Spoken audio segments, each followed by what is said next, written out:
Hey, happy life, happy day, happy journey. Welcome to Facebook Live, Rythmia's Facebook Live, Walking the Path.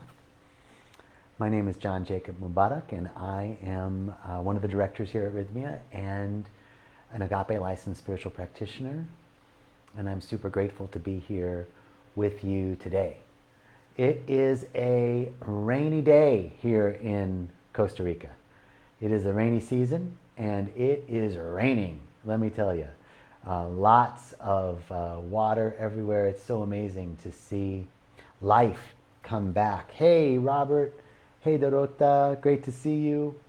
I was just commenting to a friend the other day that here at Rythmia, it's been dry for 6 months. We haven't had rain for 6 months. It's the dry season, and then May through November is the rainy season. And within a few days, everything resurged. Life came back. The grass that was brown is green, like verdant green, in days. And it just reminded me of the cycle of life, right? Hey, Lisa!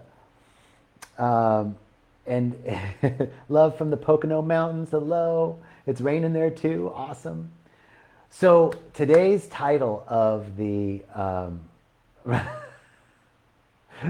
look at Robert, really? I just saw your post. It's beautiful. Okay, so today's title is What the Flux? What the Flux? WTF 2020, What the Flux? There's a lot going on in the world. Hello from London, Mia. Hey, Anthony, great to see you.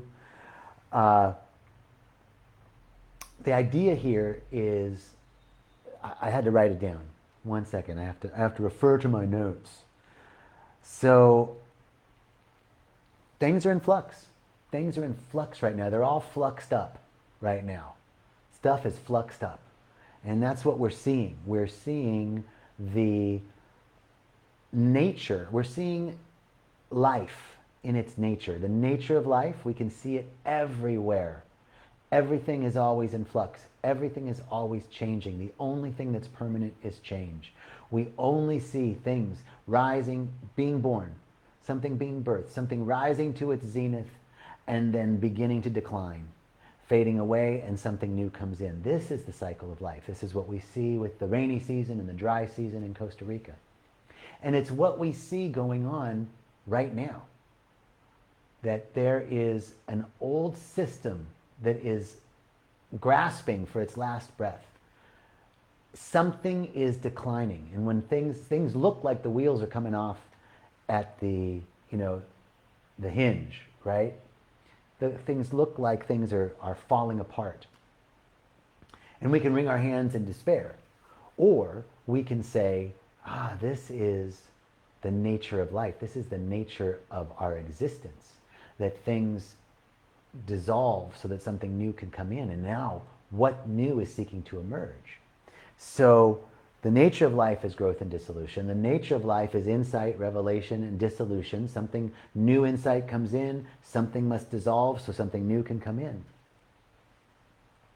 But more importantly, we can see that in this nature, that chaos is always the precursor to order. That confusion is always the precursor to clarity.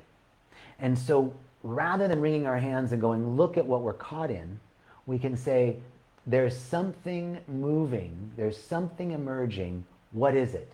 And then what we know is chaos and confusion are one aspect that is seeking to have clarity and peace emerge. This brings me to the nature of duality. This is a universal principle, that the nature of our existence is that we live in duality. And duality always signifies one thing. That's the irony, right? Is that two come from the one. So if we're looking, for example, at hot and cold, two polar opposites, hot and cold, and you have a spectrum, right? Here's cold. We know this is absolute, really freaking cold. And this is really hot. Now, in those degrees, degree by degree, where does cold become hot? Can we pinpoint the place where cold becomes hot? No, it's a gradient. In fact, cold and hot are really the polar expressions of one thing. They're the same thing, temperature. If we look at the poles of our planet, the North and the South Pole, polar opposites expressing the single axis mundial of the world. So the same thing with love and hate, right? These are gradients, but any opposite, the opposites are formed in relation to each other, and they are formed by each other. They are the same thing. And so when we look at what's going on, rather than wringing our hands and saying, oh, everything is falling apart, what we're called to do right here and right now is to see the truth that no matter what the appearances are, no matter what it appears to be love and hate seems to be winning, we can say love is seeking to emerge. That even this representation is a representation of one thing, and that one, and by opening ourselves up to see that wholeness, we then allow ourselves to gradually, gradiently move into an awareness of oneness, of wholeness, of love, of peace, of clarity. So our job in this time is to be a place for peace to emerge, to be a place for love to emerge, to be a place for order and balance and harmony and clarity and wisdom and intelligence to emerge. And that is our work as spiritual individuals. And man, I felt, these last 5 nights watching TV, being glued to the live broadcasts, looking on social media, I could feel the pull. There was one pull to numb out, right? Like whatever compulsive behaviors I wanted to engage in that would help me numb out, that's what I wanted to do. There was another pull to a call to prayer, a call to meditate, a call to be in silence, because I know that my mind matters. Your mind matters. Our energetic contribution matters. And so we guard our words, we guard our thoughts, because we are contributing to a whole. And we know that when groups of people get together and meditate, it changes real life. There were studies done on groups meditating in war-torn areas.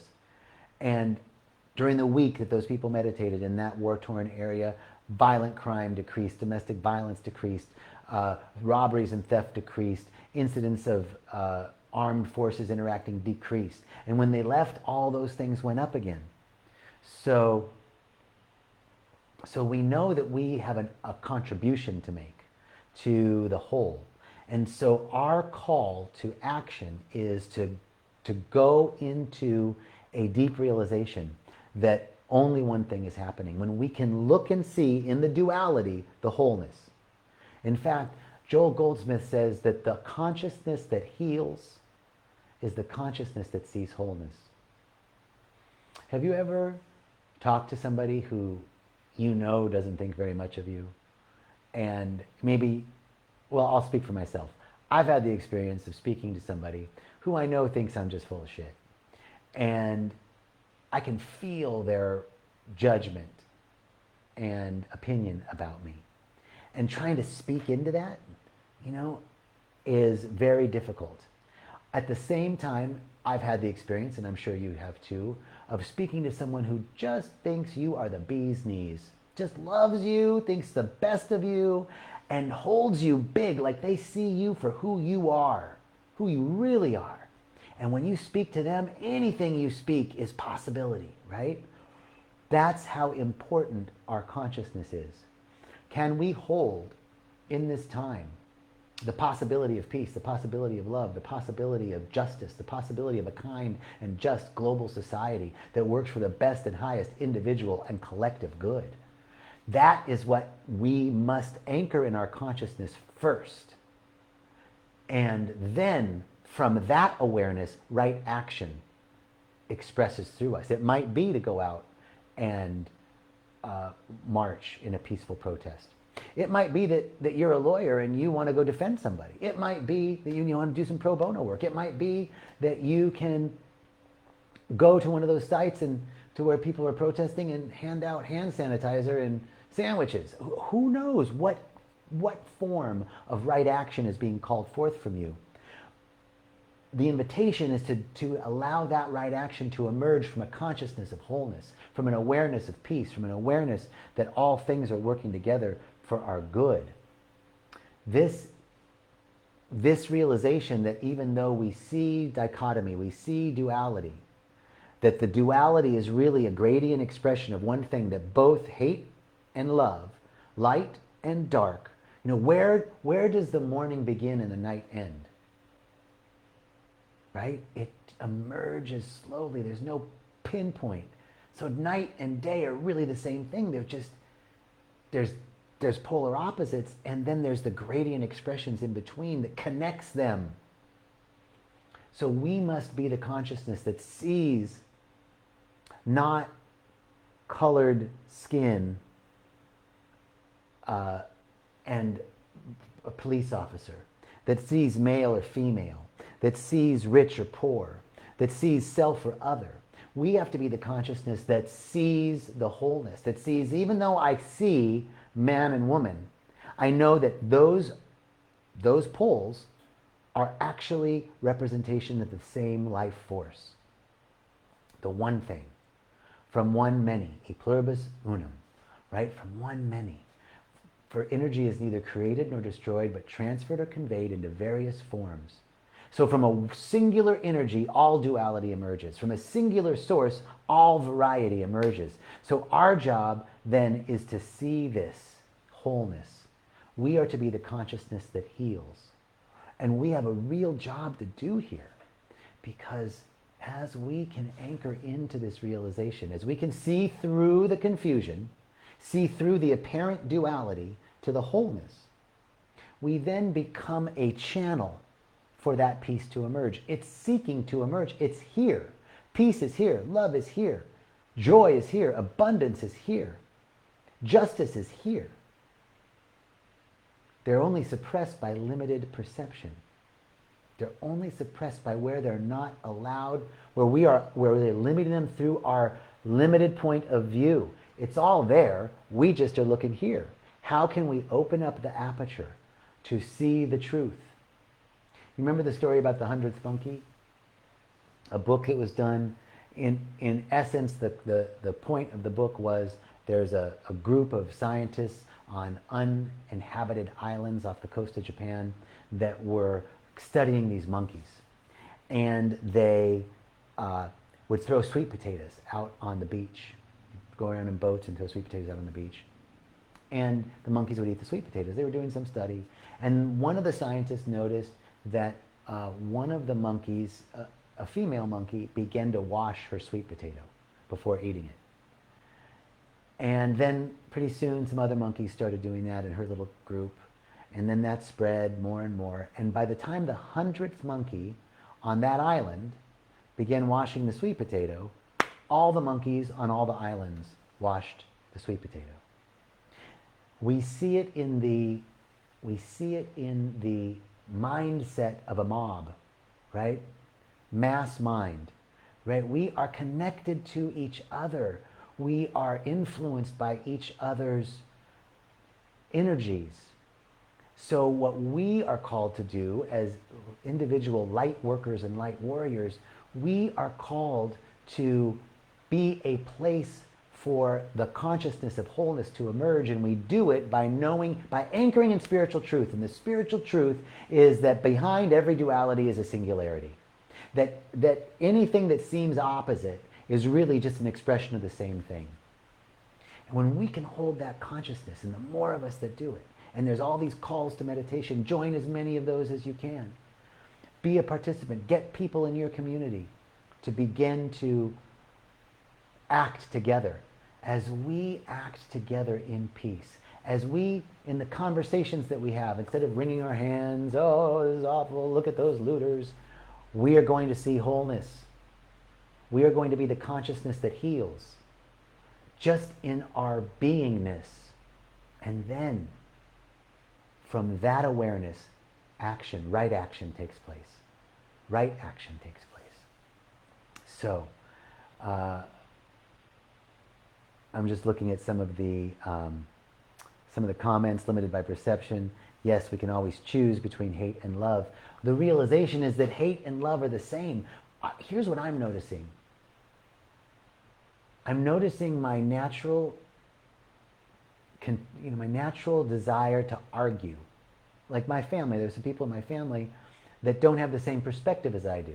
And it's just the looters, the rioters, right? I see peaceful protesters and I see people that are trying to take advantage of the situation. But I see a whole peaceful protest, and I see the peaceful protest as being an expression of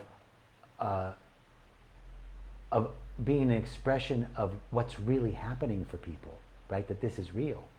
But there's another perspective out there that says, this is isolated, it's not systemic. There was an article in the Wall Street Journal yesterday, the myth of systemic racism. Oh, it's a myth? Really? Okay. But that's a perspective. And I can't just say, oh, it's a myth, really? You're screwed, I'm right, you're wrong. How can I bring my consciousness of wholeness there? Get curious about that person's perspective. Why do you think it's a myth? Let's talk about that. Maybe I can learn something from them. Maybe they can learn something from me. But democracy is predicated on us speaking the truth to each other and being okay when we disagree. Because I disagree with you doesn't mean you're a worthless piece of shit. But really, that's how cantankerous things have gotten with a president that seeks to divide and seeks to sow hatred. We must look, oh man, let me read this to you. I was caught by Abraham Lincoln's quote, and it is so profound today. This was a quote from Abraham Lincoln. I think it was, I can't remember the name of the famous speech, but it's from his, famous speech during the Civil War. He says, "We are not enemies, but friends. We must not be enemies. Though passions may have strained, it must not break our bonds of affection. Though passions may have strained, it must not break our bonds of affection. The mystic chords of memory will swell when again touched, as surely they will be by the better angels of our nature." Right? This is so poignant for today. Right? I'm passionate that I don't think that those who think that this is a myth are right. I'm passionate about that. But I can't let that strain the truth that we are all citizens of the globe, that we are all citizens of this planet and of the human race, that we have more in common than we have separate. It gets so easy to steel ourselves against one another. But let the better angels of our nature guide us to a realization that we are one, that there's more that unites us. Do you remember, those of you who remember 9/11? Do you remember the days after 9/11? It didn't matter if you were conservative or liberal. It wasn't even a concern. We were Americans, right? There was a national sense. Well, we are global citizens now. We're humans. We're humans, and it's popping up in the UK, in Australia, in China, in Germany, in France, all over the United States. There was a march here in Costa Rica, in San Jose. All over, people are responding not just to the dynamics of race, but to the dynamics of power. We're really talking about the dynamics of power here and what it is when one person holds power over another. And this is as ancient as human tribes, self and other. That's it. It's dichotomy. And that's what we were talking about, the world of duality. It seems like there's another out there, but really we must see through the false appearances of that to the truth of our wholeness, to the truth that we are one, to the truth that there's one energy, one source, and it is connecting us all, that there is not one person that isn't a direct emanation of a divine love and beauty and intelligence. And that's what we must see. I'm not saying that you have to love everybody. I'm not saying that you have to like everybody. What I'm saying is that we must be the harbingers of a consciousness that heals, of a consciousness that sees wholeness despite the appearances. And how do we know that peace and harmony and order and balance and clarity are seeking to emerge in the midst of this chaos? I'll refer to my good friend and brother, Panache Desai. I loved his example that he gave when he was here at Rythmia. There's a hurricane going on, and you're on the ground floor of the hurricane. It's chaos, no order anywhere. Now imagine you're in a plane, 30,000 feet in the air, and you look down, you can start to see the houses in rows in order. You can see a grid of the streets, right? There seems to be some order there that's starting to emerge from the chaos. And then if you are in a satellite, looking down at the beautiful brown and green and blue and white orb, this marble of the beautiful earth floating in the black screen of space, you can start to see some order and balance, the swirl of the hurricane. So chaos is an effect of proximity, but from enough distance, we can see the order emerging. It's all happening at the same time. Chaos, order, harmony, all happening at the same time. In the midst of the chaos, can we be an opening? Can we be an avenue? Can we be a landing strip for more good, more peace, more joy, more love, more understanding, more justice, more compassion to emerge? That is the call to action. And another spiritual principle is the law of correspondence. As above, so below, as within, so without. So I must bring peace to my own house. My brother, who is a staunch Trump supporter, and my sister, who is an evangelical, who kind of think they love me, I love them, and they kind of think I'm wacky, but which is true. But if I can't have love in my heart for them and their opposing view, just as they are, without trying to convince them, if I can't have love in my heart for them, how can I expect there to be love on the streets? And if we're really honest with each other, if I'm honest with myself, I know that when I'm talking to my brother about politics, as much as I'm trying to be open and explain myself and not make him wrong, really, what's underneath is, it would be amazing if he just said, bro, you're right. I never thought of it that way. Now I can totally see your perspective. You're right and I'm wrong. I'd be thrilled. Now, if you don't think he feels that energy, even though I'm trying to be all peace and love and everything's okay, underneath, if I'm really honest with myself, I'm trying to convince him. I'm trying to persuade him. That's how deeply aware we must be. We must clean up our own house. We must get into meditation. We must get into prayer. We must bring an awareness to this in ourselves so that we can be at peace in ourselves, so I can love my brother no matter what. And then I can spread that. I can love the person that I see on a news channel that I don't agree with. Because it's so easy to allow that hate, that disdain, that, well, if they don't see that, I don't even know what to say. Where do I begin with how wrong they are, right? There's no way we're going to get anywhere. We're just going to get more polarized. We must reach around. We must reach around to the other side. We got to reach around to the other side. And we can do that by anchoring in spiritual principle and knowing that it's the same.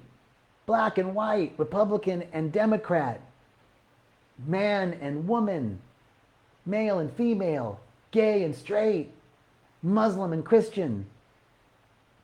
Opposites having their unique expression of the same thing, of one wholeness, one thing.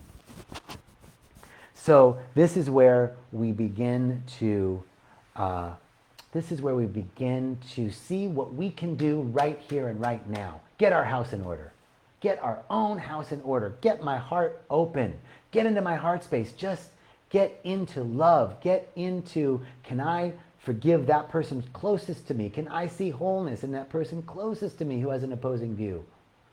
Can I get curious about their view? Why do you think that racism is a myth?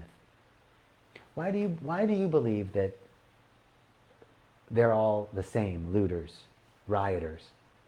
Let's get curious with each other. Let's have honest communication with each other, because if we don't speak the truth, if we let our lives be like an algorithm and just get fed the things that are in our agreement reality, we are solely going to steel ourselves against the possibility of reaching around to the other side. So we've got to break the algorithmic hold that social media has on us.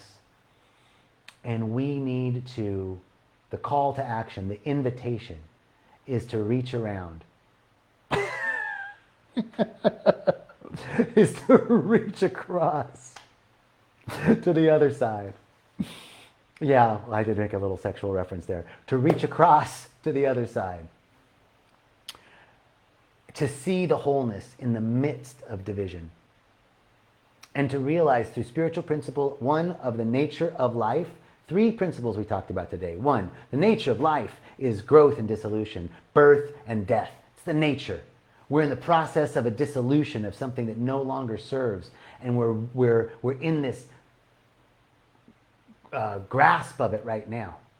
Our call first, that's the first principle, the nature of life. 2, the nature of duality. That although things appear to be dual, they're a variant gradient of the same thing.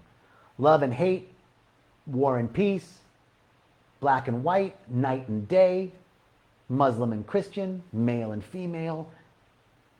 Duality, we see through the duality to the wholeness. That's the consciousness that heals. The consciousness that heals is the consciousness that sees wholeness everywhere, all the time. We train ourselves. There's the invitation. And thirdly, the law of correspondence. As within, so without. As above, so below. So I must bring my house in order, bring myself to a place of peace, so that I can then listen to the right action that's being called forth, so that I can bring peace to my environment. I love you too, Hillary Carr. Thank you. Michelle, hello. I'm just looking at some of the comments. I am divine. I love it. Virginia, thank you. Michelle, Rachel, Antoine, thank you, thank you, thank you. All right, so I think this is our Facebook Live for today. Went almost a half hour. I really only intended to be 15 minutes, but I guess I can be a little long-winded. I'm so grateful to have the opportunity to speak with you. I'm so grateful for this time. I stand in a deep awareness right here and right now that only one thing is happening, that there's a presence, and it is perfect, and that perfect presence is an action. That all activity we see right here and right now is the singular activity of God. No matter what the appearances are, we are called out from among them to see the truth. From many, one. From one, many, and from many, one. The same energy, the same energy, the same energy expressing. So we see the wholeness. We are called as conscious light workers and light warriors to see wholeness everywhere we go. To see the wholeness within ourselves, for so within as without. I see the wholeness in me. It meets the wholeness in you. No matter what your perspective is, no matter whether you agree with me or not, you're whole and complete. I need not try to change you. I need not try to cajole or persuade you. If I can bring that awareness to every conversation, imagine what energetic openings would occur. So I see this truth, I see this wholeness, I see this deep knowing that we are one. One with God, one with spirit, one with love, one with beauty, one with peace, one with harmony, one with compassion, one with life itself. And in that oneness, I know that there's only one activity. It is the activity of God. And we now open our awareness to see that activity expressing itself everywhere. All we see is wholeness. Knowing the truth that order and balance and goodness are seeking to emerge. We see in our consciousness now a kind and just global society that works for the best and highest individual and collective good. We see it for ourselves. We see it for others, no matter what their political orientation is. One. One. One. So grateful to speak this word, so grateful to know this truth. I rejoice in its fulfillment. I know it's true, so it's already done because it's true. The truth is the truth. It doesn't change. It's already done. We're one. It's already done. Truth resonates with the truth. It amplifies, it magnifies. It doesn't change, but it's not stagnant. It's dynamic, so there's an ever-expanding awareness of this truth. And I know that each one in the sound of my voice catches that expansion, steps into the invitation, and allows love to take over and guide us, lead us. So I give thanks. I'm so grateful. And so it is. Amen. All right. See you guys later.